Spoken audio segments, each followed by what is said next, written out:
का क्या मतलब होता है कि ग्रेजुअली कैसे उसके अंदर डेवलपमेंट हुई है। तो एवोल्यूशन ऑफ द मार्केटिंग की अगर हम बात करें तो इसके 5 ऐसे टाइम फ्रेम गुजरे हैं, जिसके बाद इस वक्त जो मॉडर्न मार्केटिंग हमें नज़र आती है, इस तरह से अब मार्केटिंग इवॉल्व हुई है। सबसे पहले जो मार्केटिंग का टाइम फ्रेम था, that is called production concept. Production concept का मतलब ये था कि हिस्टोरिकली जब इंसान ने एनर्जी और भाप का इंजन बना लिया, तो एडम स्मिथ एक इकोनॉमिस्ट हैं जिन्होंने वेल्थ ऑफ नेशन की किताब लिखी थी। उन्होंने कहा था कि जो प्रोडक्टिविटी बढ़ी है इंसान की सिर्फ एनर्जी के आने के बाद, वो 5,000 गुना ज़्यादा बढ़ी है। कि अगर इंसान इस बोतल का 1 यूनिट प्रोड्यूस कर रहा था, तो जब ऑटोमेशन हुई और एनर्जी को इस्तेमाल करना शुरू किया, तो इसके अंदर जो इंक्रीज़ आया वो 5,000 गुना है। अब 5,000 गुना इंक्रीज़ आने का मकसद ये था कि हमारी जो पोटेंशियल टारगेट मार्केट है उसके अंदर तो 5,000 गुना इजाफा नहीं हुआ, मार्केट उतनी ही है।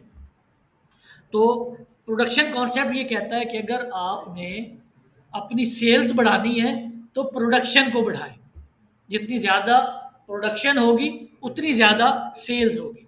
जो मार्केटिंग का प्रिमिटिव टाइम था, जो इनिशियल टाइम था, उसमें ये कॉन्सेप्ट था कि कस्टमर जो प्रेफर करता है प्रोडक्ट्स, उनको करता है जो अवेलेबल होती हैं।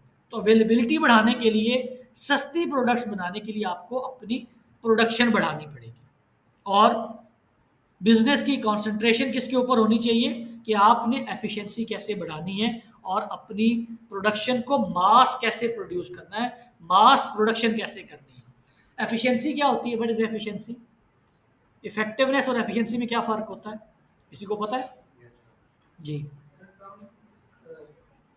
इफेक्टिवनेस का मतलब ये है कि आपको कहा गया कि आपने सुबह घर से ऑफिस आना है और आप पहुंच गए, ठीक है, दिस इज इफेक्टिवनेस। आपको जो कहा गया आपने कर दिया।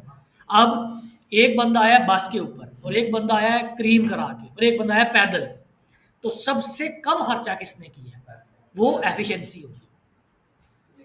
Doing the job done is effectiveness. काम हो गया, यहाँ से जाना था पंजाब यूनिवर्सिटी, आप यहाँ से गए कलमा चौक, वहाँ से बरकत मार्केट, वहाँ से फैसल टाउन, और फिर वहाँ से पहुँच गए, तो आपने इफेक्टिवली पहुँच गए। एफिशिएंसी ये कि आप यहाँ से शॉर्टेस्ट रूट लें। तो मैक्सिमम आउटपुट लेना इज एफिशिएंसी, और काम कंप्लीट करना इज इफेक्टिवनेस। और मैनेजमेंट में दोनों की ज़रूरत होती है कि काम कंप्लीट भी करना है और एफिशिएंसी से भी करना है। तो प्रोडक्शन कॉन्सेप्ट में द कॉन्सेप्ट वाज कि आपने एफिशिएंसी बढ़ानी है, मिनिमम आउटपुट से मैक्सिमम आउटपुट लेनी है। उसके बाद इवॉल्व हुआ टाइम, प्रोडक्शन कॉन्सेप्ट के बाद आता है प्रोडक्ट कॉन्सेप्ट। पहले फोकस था प्रोडक्शन के ऊपर, फिर उन्होंने कहा कि नहीं, अब अगर जूता बनाना है तो प्रोडक्शन कॉन्सेप्ट ये कहता है कि मिलियंस ऑफ जूते बना दो, बिक जाएंगे। फिर नहीं, अब अगला कॉन्सेप्ट है कि नहीं, जूता वो बिकेगा जो कंफर्टेबल होगा, जो कि डिफरेंट साइजेस के अंदर अवेलेबल होगा, जो कि डिफरेंट जेंडर्स के लिए अवेलेबल होगा। तो फोकस वाज ऑन प्रोडक्ट। दूसरा फेज आया मार्केटिंग में कि जब प्रोडक्शन से फोकस आ गया प्रोडक्ट के ऊपर, कि कस्टमर वो वाली प्रोडक्ट खरीदेगा जिसके अंदर डिफरेंट फीचर्स होंगे। This is history of marketing, कि मार्केटिंग ने इवॉल्व होके इस वक्त जो मार्केटिंग हमें नजर आती है वो कैसे पहुंची है। फिर सेलिंग कॉन्सेप्ट, पहले प्रोडक्शन बढ़ाएं, फिर नहीं प्रोडक्शन जरूरी नहीं, जो प्रोडक्ट है वो जरूरी है। अब प्रोडक्ट्स के अंदर वैरायटी, सबके पास प्रोडक्ट में वैरायटी है, तो डिफरेंस किस कंपनी के पास ज़्यादा सेल्स होगी, जो ज़्यादा बेचेगा। तो focus was on selling. Production से शुरू हुई बात कि ज़्यादा प्रोड्यूस करोगे, कस्टमर के पास अवेलेबल होगा तो बिकेगा। फिर उन्होंने कहा कि नहीं, प्रोडक्ट के अंदर फीचर्स होने चाहिए। अब जब सबके पास प्रोडक्ट के फीचर्स थे, तो अब किसकी ज़रूरत है? जो अच्छा बेचेगा। तो तीसरे स्टेज के ऊपर बात आ गई कि अब बेचना बहुत अहम हो गया। फिर मार्केटिंग की बात आ गई कि 1950 की दिहाई के अंदर एक कॉन्सेप्ट इमर्ज होता है। मार्केटिंग कोई ज़्यादा पुराना कॉन्सेप्ट नहीं है, मार्केटिंग सिर्फ 1950 से लेकर समझिए 70 साल पहले की बात है कि जब इंसान ने सोचा कि चीज़ों की मार्केट करनी चाहिए, मार्केटिंग करनी चाहिए। सेलिंग के बाद अब अगली बात होगी कि हमने सेंस एंड रिस्पॉन्ड करना है, कस्टमर को देखना है वो क्या चाहता है और उसके हिसाब से अपनी प्रोडक्ट और सर्विस को चेंज करना है। तो मार्केटिंग में philosophy was sense and respond, और primary responsibility of the company is to find right consumer for the product. तो ये 1980 की दिहाई तक आते आते मार्केटिंग कॉन्सेप्ट इमर्ज होकर सामने आ गया कि अब चीज़ें बेचने के लिए प्रोडक्शन काफ़ी नहीं है, प्रोडक्ट काफ़ी नहीं है, सेलिंग काफ़ी नहीं है, मार्केटिंग की ज़रूरत होगी। और इस वक्त जिस मार्केटिंग की ईरा के अंदर हम जी रहे हैं, that is called holistic marketing concept. Holistic का क्या मतलब होता है? जो सारी चीज़ों को शामिल कर ले, ऑल इनगल्फ कर ले, सारी चीज़ों को मिला के, this is called holistic marketing concept. जब आपने जितने भी इंटरमीडिएट्स हैं जो प्रोडक्ट को बना के कस्टमर तक पहुंचाने में इन्वॉल्व होते हैं, तमाम को टेकन इनटू अकाउंट कर लिया, तो this is called holistic marketing concept. जैसे हमने मार्केटिंग और मार्केटिंग मैनेजमेंट का जब डिफरेंस देखा था तो क्या कहा था कि marketing is selling the product profitability के साथ, और मार्केटिंग मैनेजमेंट इज कि तमाम बिजनेस के फंक्शन को टेकन इनटू अकाउंट करके चीज़ को बेचना। तो होलिस्टिक कॉन्सेप्ट इज कि आपने तमाम जो मार्केटिंग और प्रोडक्ट और बिजनेस से रेलेवेंट चीज़ें हैं उनको टेकन इनटू अकाउंट करना है। This is the visual representation of the marketing concept, जो कि होलिस्टिक मार्केटिंग कॉन्सेप्ट है। इसके अंदर आपको रिलेशनशिप मार्केटिंग की ज़रूरत होती है, इंटरनल मार्केटिंग की ज़रूरत होती है, इंटीग्रेटेड मार्केटिंग की ज़रूरत होती है, और रिलेशनशिप मार्केटिंग की ज़रूरत होती है, और परफॉर्मेंस मार्केटिंग की ज़रूरत होती है। तो ये तमाम एस्पेक्ट ऑफ द बिजनेस जब कन्वर्ज होते हैं तो उसको हम कहते हैं कि this is holistic marketing concept. Holistic is कि जिसके अंदर तमाम एस्पेक्ट ऑफ द प्रोडक्ट शामिल है। ठीक है, 4 P's आपने पढ़े होंगे मार्केटिंग में। 4 P's याद है?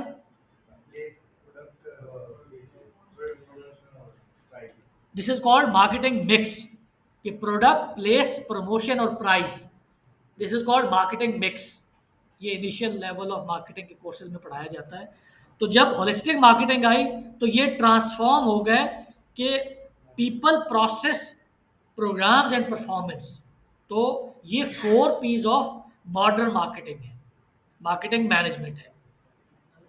और मार्केटिंग मिक्स में जो आप 4 P's पढ़ते हैं उसमें प्रोडक्ट के हवाले से प्रोडक्ट की वैरायटी क्या है, उसकी quality, design, feature, brand name, size क्या अवेलेबल है, उसके साथ आफ्टर सेल सर्विस है कि नहीं है, वारंटी है कि नहीं, रिटर्न की क्या पॉलिसी है।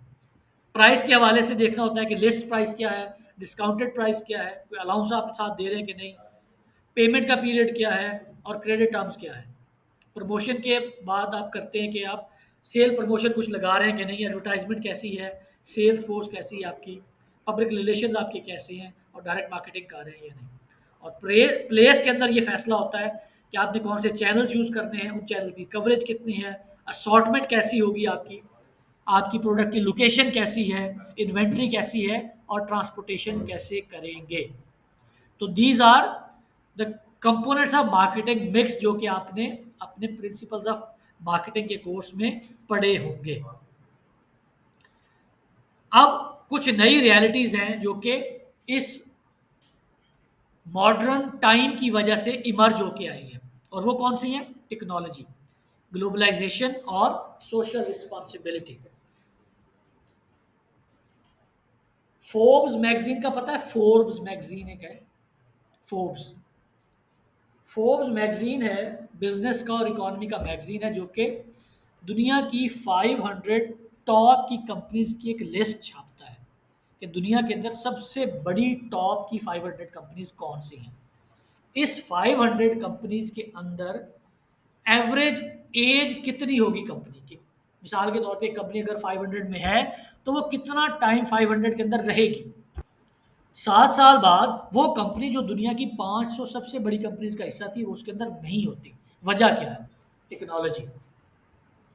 टेक्नोलॉजी इतनी ज़्यादा इवॉल्व हो गई है, इतनी जल्दी से चेंज होती है कि किसी भी कंपनी की जो एवरेज लाइफ है बहुत कम हो गई है। नोकिया क्यों फेल हुआ था? नोकिया के फेलियर का पता है? बटन के बाद। जब नोकिया कामयाब था तो किस बेस के ऊपर था?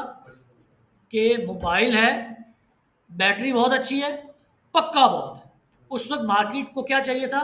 कि मोबाइल अगर गिर भी जाएगा टूटेगा नहीं, पानी में भी गिर जाएगा नहीं खराब होगा, और बैटरी लाइफ होनी चाहिए। तो एंड्रॉयड आने के बाद टेक्नोलॉजी चेंज होगी, मार्केट की नीड चेंज होगी। अब कौन सा मोबाइल चाहिए? स्मार्टफोन चाहिए। तो नोकिया पकड़ के बैठा रहा कि हमने तो अपनी जो कोर कंपिटेंस है, दैट इज पक्का मोबाइल, लंबी बैटरी और ड्यूरेबल। अब कस्टमर को ये तीनों चीज़ें नहीं चाहिए, उसको स्मार्टफोन चाहिए। तो अगर कंपनी टेक्नोलॉजी को चेंज नहीं करेगी, कोडेक क्यों फेल हुआ था? कोडेक का पता है? कोडेक कंपनी एक थी, कोडेक। कोडेक, आप शायद उस जनरेशन के बाद की जनरेशन है जब कैमरे होते थे। कैमरा कैमरा होता था कोडेक का, उसके अंदर रील डलती थी कोडेक की, और वो रील फिर प्रिंट होती थी पेपर के ऊपर, वो भी कोडेक का होता था। 1880 के करीब ये कंपनी बनी थी, और 1980 तक ग्लोबल मार्केट का 80%, 100 साल तक एक कंपनी ने ग्लोबल मार्केट का 80% कैप्चर करके रखा। 2013 में बैंक करप्ट हो गई। क्यों? वो बनाते थे कैमरा, रील और उसका पेपर। इस तीनों चीज़ों के ऊपर ग्लोबल मार्केट का 80% उनके पास था। 1980 की दहाई में क्या हुआ? डिजिटल कैमरा आ गया। और मज़े की बात है, कोडेक ने ही बनाया था, लेकिन उन्होंने कहा कि यार ये तस्वीर होती है, ये तो लोग फील करना चाहते हैं। एल्बम बना के रखते हैं, हाथ में पकड़ के देखते हैं, तो ये कैसा कैमरा है जिसके अंदर तस्वीर होती है, अंदर ही रह जाती है, तो ये नहीं चलेगा। उन्होंने लॉन्च नहीं किया, खुद बना के लॉन्च नहीं किया, कंपटीशन ने लॉन्च कर दिया। और एक कंपनी जो 100 साल पुरानी थी, 80% ऑफ द ग्लोबल मार्केट उसके पास था, 15-20 सालों में बैंक करप्ट हो गई। क्यों? टेक्नोलॉजी चेंज हो गई। तो इस वक्त जो सबसे ज़्यादा इम्पैक्ट करती है चीज़, वो किसी भी बिजनेस के ऊपर, वो टेक्नोलॉजी है। बिजनेस के बारे में आज से 10-15-20 साल पहले क्या था? कि एक कंपनी बनेगी, दफ्तर होगा, बंदे रखे जाएंगे, 15-20 बिलियन रुपए का कंपनी शुरू होगी। अब क्या है? फेसबुक का बिजनेस मॉडल क्या है? पैसे कैसे कमाती है फेसबुक? सोशल मीडिया ना। फेसबुक का बिजनेस मॉडल क्या है, कभी सोचा है? अगर कोई आपसे कोई पूछे कि फेसबुक करती क्या है? कंटेंट की कंपनी है ना, कंटेंट क्रिएट करती है। एक कंपनी जो दुनिया की सबसे बड़ी कंटेंट क्रिएशन की कंपनी है, खुद कितना कंटेंट क्रिएट करती है? जीरो। यूट्यूब क्या करता है? कंटेंट क्रिएशन की कंपनी है, वो तो खुद, उनका तो 1-2 चैनल है, वो खुद कुछ थोड़ा बहुत करते हैं। शायद 1% से भी कम कंटेंट है जो कि वो खुद क्रिएट करते हैं। तो एक कंटेंट क्रिएशन की कंपनी, कंटेंट कोई क्रिएट कर रहा है, कंज्यूम कोई कर रहा है, वो पैसा कमा रहा है। ऊबर, ऊबर क्या करती है? एक बंदे के पास गाड़ी है, एक को गाड़ी चाहिए, प्लेटफॉर्म देती है। फूड पांडा क्या करता है? एक बंदे ने खाना बनाया हुआ है, एक को खाना चाहिए, इकट्ठा कर दिया। तो टेक्नोलॉजी ने पूरी दुनिया के बिजनेस के डायनेमिक्स बदल दिए। अब जो बिजनेस मॉडल है दैट इज कि आपके पास प्लेटफॉर्म होना चाहिए, कस्टमर बेस होनी चाहिए, उसको फिर बेचो। दूसरा, ग्लोबलाइजेशन। दूसरा इम्पैक्ट मार्केटिंग के ऊपर होता है ग्लोबलाइजेशन का। ग्लोबलाइजेशन का कैसे होता है? आज से कोई 20 साल पहले पाकिस्तान में चाइना की चप्पलें आई थी, पता नहीं आप लोगों को अंदाज़ा है कि नहीं। चाइना की चप्पल थी, पता नहीं कौन सा मटेरियल था उसके जिससे वो बनी थी। हमारे स्टोर में, घर में अभी भी एक पड़ी हुई है, शायद 30 साल पुरानी चप्पल है, वो टूटता ही नहीं था। ये है ग्लोबलाइजेशन। कि वर्ल्ड ट्रेड ऑर्गेनाइजेशन की एक ट्रीटी साइन हुई है जो तकरीबन दुनिया के 164 मुल्कों ने साइन की है, कि अगर कोई कंपनी पाकिस्तान की और वो चाइना में बेचना चाहेगी तो चाइना की गवर्नमेंट नहीं रोक सकती। अमेरिका की कंपनी पाकिस्तान में बेचना चाहेगी, पाकिस्तान की गवर्नमेंट नहीं रोक सकती। तो ग्लोबलाइजेशन की वजह से जो एंट्री बैरियर है वो ख़त्म हो गए। पाकिस्तान के अंदर जो चमड़े का कारोबार था, जो चमड़े से जूते बनते थे, वो इंडस्ट्री वाइप आउट हो गई। क्यों? ग्लोबलाइजेशन। क्योंकि अब एंट्री बैरियर कोई नहीं है, किसी भी जगह से, किसी भी मुल्क की कोई भी कंपनी किसी भी जगह बिजनेस कर सकती है। तो दूसरा इम्पैक्ट पड़ेगा ग्लोबलाइजेशन का। जिसकी वजह से कंपनीज नाकाम होंगी या कामयाब होंगी। पाकिस्तान के अंदर हलीब एक कंपनी थी, पता है किसी को हलीब कंपनी? अब भी है। एक वक्त में ये नेस्ले को कम्पीट कर रही थी, लेकिन कुछ ऐसे गलत फैसले उन्होंने किए जिसकी वजह से नेस्ले बहुत आगे निकल गया और हलीब पीछे रह गया। इस केस स्टडी को हम अगली किसी क्लास में डिस्कस करेंगे कि हलीब और नेस्ले के कंपटीशन में हलीब पीछे क्यों रह गया। और तीसरा, अब ये जिसके ऊपर हम शुरू में बात कर रहे थे, सोशल रिस्पॉन्सिबिलिटी। आपका जो बिजनेस मॉडल है उसके अंदर कोई ऐसा एस्पेक्ट नहीं होना चाहिए जिसकी वजह से उस मुआशरे के ऊपर कोई बुरा इम्पैक्ट पड़ रहा है। आपकी फैक्ट्री से ऐसा कार्बन का धुआं नहीं निकलना चाहिए जो उस मुआशरे के, उस इलाके की फ़ज़ा के लिए बुरा हो। तो ये तमाम वो चीज़ें हैं जो कि न्यू रियलिटीज़ हैं, ये पहले नहीं होती थी। अब ये new realities of the marketing है जिनका इम्पैक्ट होता है मार्केटिंग के ऊपर। मार्केटिंग एंड सेल्स का डिफरेंस क्या होता है ये तो पता होना चाहिए। What is the difference between marketing and sales? Marketing होती है मतलब एक चीज उसकी प्रमोशन करना, तो सेल्स सेल अभी सेल करना सोच कस्टमर को। मार्केटिंग पहले मार्केटिंग करते हैं उसके बाद सेल करते पहले मार्केटिंग करते हैं फिर सेल्स करते हैं। गुड। और marketing is a process, very good. और सेल्स प्रोसेस नहीं है, सेल्स भी process. Sales is a process. हमारी सेल्स डिपेंड करती है मार्केटिंग पे। सेल्स इंपैक्ट करती है मार्केटिंग को। ऊपर क्या होता है? मार्केटिंग होता है, सेल्स होता है। ऊपर मार्केटिंग होगी तो सेल्स अच्छी होगी। नहीं नहीं नहीं, सवाल ये है कि सेल्स का हिस्सा मार्केटिंग है या मार्केटिंग का हिस्सा सेल है? मार्केटिंग का हिस्सा है। Very good. This is the primary difference. क्या है कि marketing is a functional area जिसका एक हिस्सा सेल्स है। कैसे? अभी हमने मार्केट ये देखा है, 4 P's देखे हैं।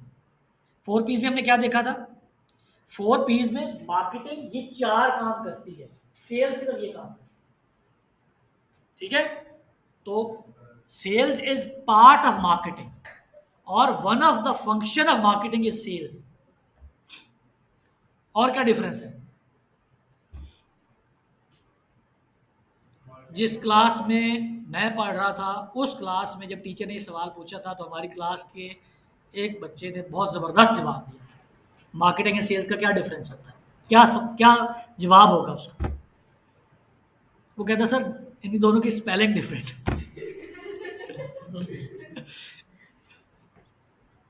तो ये भी एक डिफरेंस है कि स्पेलिंग डिफरेंट। तो मार्केटिंग एक बड़ा एम्बलम है, उसका हिस्सा है सेल्स।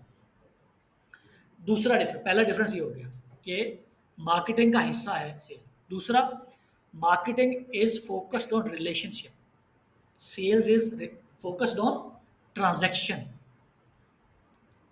मार्केटिंग वाला हमेशा ब्रांड को कनेक्ट करने की कोशिश करेगा, कस्टमर और ब्रांड को, और सेल्स वाला कहेगा चीज़ बिक जाए, पैसे आ जाए। तो ये दूसरा डिफरेंस है। मार्केटिंग और मार्केटिंग मैनेजमेंट का डिफरेंस हमने शुरू में डिस्कस कर लिया था कि marketing is a functional area while marketing management is a business area of a company. जब आप बिजनेस के पर्सपेक्टिव में देखेंगे मार्केटिंग को तो उसको मार्केटिंग मैनेजमेंट कहा जाएगा। और अगर सिर्फ मार्केटिंग को एज अ फंक्शनल एरिया देखेंगे कि ये मार्केटिंग डिपार्टमेंट है, इसका काम मार्केटिंग करना, इसे मार्केटिंग। लेकिन मार्केटिंग मैनेजमेंट में क्या होगा कि इस प्रोडक्ट को बनाने का खर्चा कितना है, इसके ऊपर R&D कितनी हुई है, इसके ऊपर जो खर्चा हुआ है उसके ऊपर कंपनी को कितना मुनाफा मिलेगा, आफ्टर सेल सर्विस क्या होगी। तो this would be marketing management. Marketing और सेल्स का डिफरेंस हमने देख लिया। These are the basic function of marketing. Distribution करना मार्केटिंग का फंक्शन है कि प्रोडक्ट बन गई उसको कंपनी की प्रेमिसेस से उठा के कस्टमर तक पहुंचाना, दिस इज डिस्ट्रीब्यूशन। फाइनेंसिंग, उस प्रोडक्ट को बनाने के लिए कितनी कॉस्ट आई और फिर जब कस्टमर को बेच दी तो अगर कस्टमर ने वो क्रेडिट पे ली है तो उसकी फाइनेंसिंग कहाँ से करेगा। मार्केटिंग इंफॉर्मेशन मैनेजमेंट, कि कस्टमर की जो इन्फॉर्मेशन है उसको कलेक्ट करना और उसकी बेसिस के ऊपर डिसीजन मेकिंग करना, ये मार्केटिंग का फंक्शन है। Pricing is a marketing function, कि प्रोडक्ट की कितनी प्राइस हम रखेंगे। फिर प्रोडक्ट और सर्विस की मैनेजमेंट, आफ्टर सेल सर्विस इसको कहते हैं, उसको प्रमोट कैसे करना है और उसकी सेलिंग कैसे करनी है। These are the basic functions of marketing. This is the overview जो कि हमने पूरे कोर्स में पढ़ना है, the basic task of marketing management. ये हम पूरे कोर्स में पढ़ेंगे कि मार्केटिंग मैनेजमेंट में कौन कौन से काम करने होते हैं। Developing marketing strategies and plans, पहला ये काम होता है। कैप्चरिंग मार्केटिंग इनसाइट, इंफॉर्मेशन कैसे कलेक्ट करते हैं, कस्टमर के साथ कनेक्ट कैसे करते हैं, अपना स्ट्रॉन्ग ब्रांड कैसे बिल्ड करते हैं, कस्टमर के लिए वैल्यू कैसे क्रिएट करते हैं, फिर उस वैल्यू को डिलीवर कैसे करते हैं, उस वैल्यू को डिलीवर करने के बाद कम्युनिकेट कैसे करते हैं, और conducting marketing responsibility for long term success, कि लॉन्ग टर्म जो सक्सेस है मार्केटिंग की उसको इंश्योर कैसे करेंगे। These are the marketing management task जो कि हम पूरे कोर्स के अंदर डिफरेंट चैप्टर्स के अंदर कवर कर रहे होंगे। तो ये आपने याद रखनी है। हम इंशाल्लाह अपने सेशन के एंड के ऊपर इसको दोबारा देखेंगे और देखेंगे कि इसमें से कौन कौन सा काम है जो कि हमने कर लिया है, तो ये याद रखना है। Then the social responsibility and marketing, जिसके ऊपर हमने पहले सेशन में काफ़ी डिटेल से बात कर ली थी कि सोशली रिस्पॉन्सिबल होना भी मार्केटिंग के एक बुनियादी एस्पेक्ट है कि आपने उस इन्वायरमेंट का, उस सोशल, इकोनॉमिक और साइकोलॉजिकल जो इम्पैक्ट होता है आपकी प्रोडक्ट का वो नेगेटिव नहीं होना चाहिए, पॉजिटिव होना चाहिए। तो this was our first chapter. अब तक जो हमने डिस्कशन की है इसके बारे में अगर किसी का कोई सवाल है तो वो पूछ लें, नहीं तो फिर थोड़ा सा आपको टेंशन देने वाला काम शुरू करें।